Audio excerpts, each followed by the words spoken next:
Minister Narendra Modi's visit to Tokyo, Japan in 2025. In the words of our Foreign Secretary Vikram Misri, it is said that India and Japan share values, trust and strategic outlook. So in this video, we will decode as to what is the importance of this meeting, and it is crucial at this particular timeline. Understanding? Now if you see, first and foremost, this is the 15th annual summit between India and Japan. With regard to India, there are two oldest friends we have, that we have the longest tradition of annual summit. One is Russia and another is Japan. This is Modi's 8th visit to Japan, and he will be meeting with the Prime Minister of Japan, the very first meeting with the counterpart of Prime Minister Shigeru Ishiba. Now the two counterparts have met each other on various other occasions, but this is the first time they will be meeting for your 15th annual summit. If you say what is the partnership between India and Japan, first in the year 2000 India was given the status of a global partnership, India and Japan, wherein we had a comprehensive engagement. In 2006, our partnership was elevated to strategic and global partnership, especially with respect to your defense, security and economy. In 2014, this relationship was further elevated and escalated to special strategic and global partnership. Now, of all, this is the highest form of bilateral trade and mutual trust that can exist between these two countries. So we reached the status in 2014. Start your UPSC journey, then look no forward, you found the right spot with Legacy IAS Academy. One of the main reasons is it keeps the batch size strictly limited to 40 members, so you can have individual and personalized attention. At the same point of time, you also have mentorship sessions, and also you can have a talk with the evaluators in whichever stage of examination you are stuck with. And also, one of the most important thing about Legacy IAS Academy is we offer both online as well as offline courses. For those of you who are working professionals and students, we also offer weekend courses. To see how the classes are, you can schedule a demo class online and offline as well. For more details, visit the website, or you can give a call to the number mentioned below.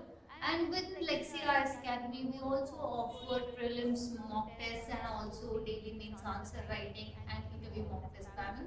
So this should be the beginning step of your UPSC journey. Let's come back to the topic in hand.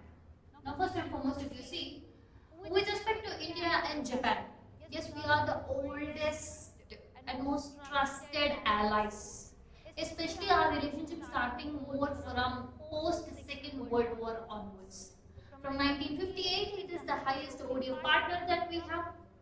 And also, India's Act-East policy and our let's say Indian Ocean or Indo-Pacific open oceans, all this aligns with the Japan's strategy. Understanding? That is free, open Indo-Pacific. Then Japan leads the connectivity pillar under IPO, that is your Indo-Pacific region. And also we are also collectively there in many plurilateral organizations such as your International Solar Alliance, with respect to your Quad, and then disaster resilient infrastructure. We are also there with respect to supply chain resilience. Understanding? So amidst all this, we are together. If you see how our defense and security partnerships have been, the most recent have been reciprocal logistics agreement between India and Japan, which have been signed in 2020, and Unicorn Naval Mass Cost Code development with respect to India and Japan. Also, we have been partnering, and we have been taking part in various exercises such as your Malabar with the US and Australia, JIMMEX is a bilateral maritime exercise between India and Japan. They have also taken part in multilateral naval exercise under Milan.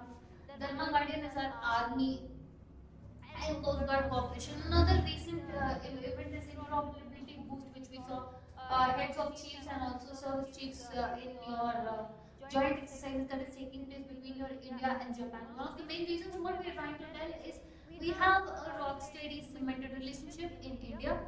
India and Japan both are in the top 5 economies of the world.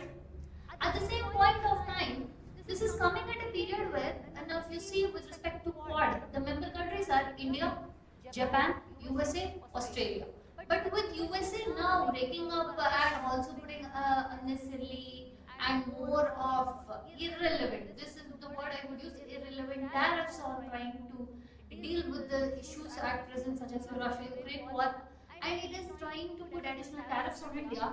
So India's visit right now, visiting Japan, comes at a point of time to deal with these uncertainties, where they want to create a sort of an alliance, not a formal one, but with India, Japan, and Australia, because they are doubtful about US involvement in the security partnership for the Indo-Pacific region. Understand it? So India-Japan Economic Security Initiative has also been to increasing sectors such as semiconductors, AI, critical minerals, and clean technologies. We have also tried to bring science and technology as the background and backbone of our bilateral ties. As of now, Japan has realized its, let's say, 5 trillion yen has been invested. Now there would be possibility and also talks wherein they will give out unilateral together, come out and give joint vision statements where they might increase it to 7 to 10 trillion yen of investment. And also with respect to infrastructure and connectivity, one of the biggest example is your Mumbai Ahmedabad bullet train connectivity, which shows about your tech transfer and symbol of high-speed connectivity, which India wants to partner with Japan on your mobility partnership, that is connect railways, roads, bridges, and seven. And Japan's one of the biggest ODA partner to India has been Japan from 1958. It has raised to about 580 billion.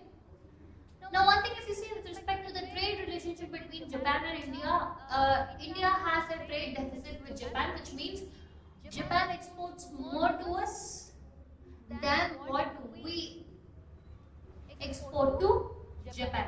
So, from India's perspective, our exports are still less compared to the imports. So, what are the products that India exports? Chemicals, vehicles, aluminium, seafood, whereas the imports have been machinery, steel, copper, reactors, etc. Now, if you see the FDI trends, foreign direct investment, again it is in the top 5 of FDI investors in India. With the total up until now, it has been 43.2 billion. With respect to consecutive increase of 2023 saw 3 billion and 2024 saw 1.36 billion. And also with respect to Japan, the realization of India as one of the most trusted bankable partner has still been continued for the long term. And if we see from people to people of culture and education, year of tourism exchange was with 2023 to 24, wherein it was connecting Himalayas to Mount Fuji. And we have partnered with Japan on various occasions where we have tried to introduce Indian subjects in Japan and Japanese in India, and also promotion of the language. We have also brought in a lot of edtech and university share and knowledge transfers, knowledge sharing with respect to university. We have also started with Skill Connect platform wherein it will allow Indian people to connect more with the, let's say, hiring professionals. Yes, we have more than 54,000 of Indian diaspora living in Japan, mostly in your tech related or service related professions. First and foremost, if you see with respect to India and Japan, right now at this point of time when there is uncertainty, when your West is trying to pressurize India, India is now trying to move closer towards its allies and keep its words in the spirit and in the letter of trying to provide and be a security and strategic partner in the Indo-Pacific region. With this, we'll come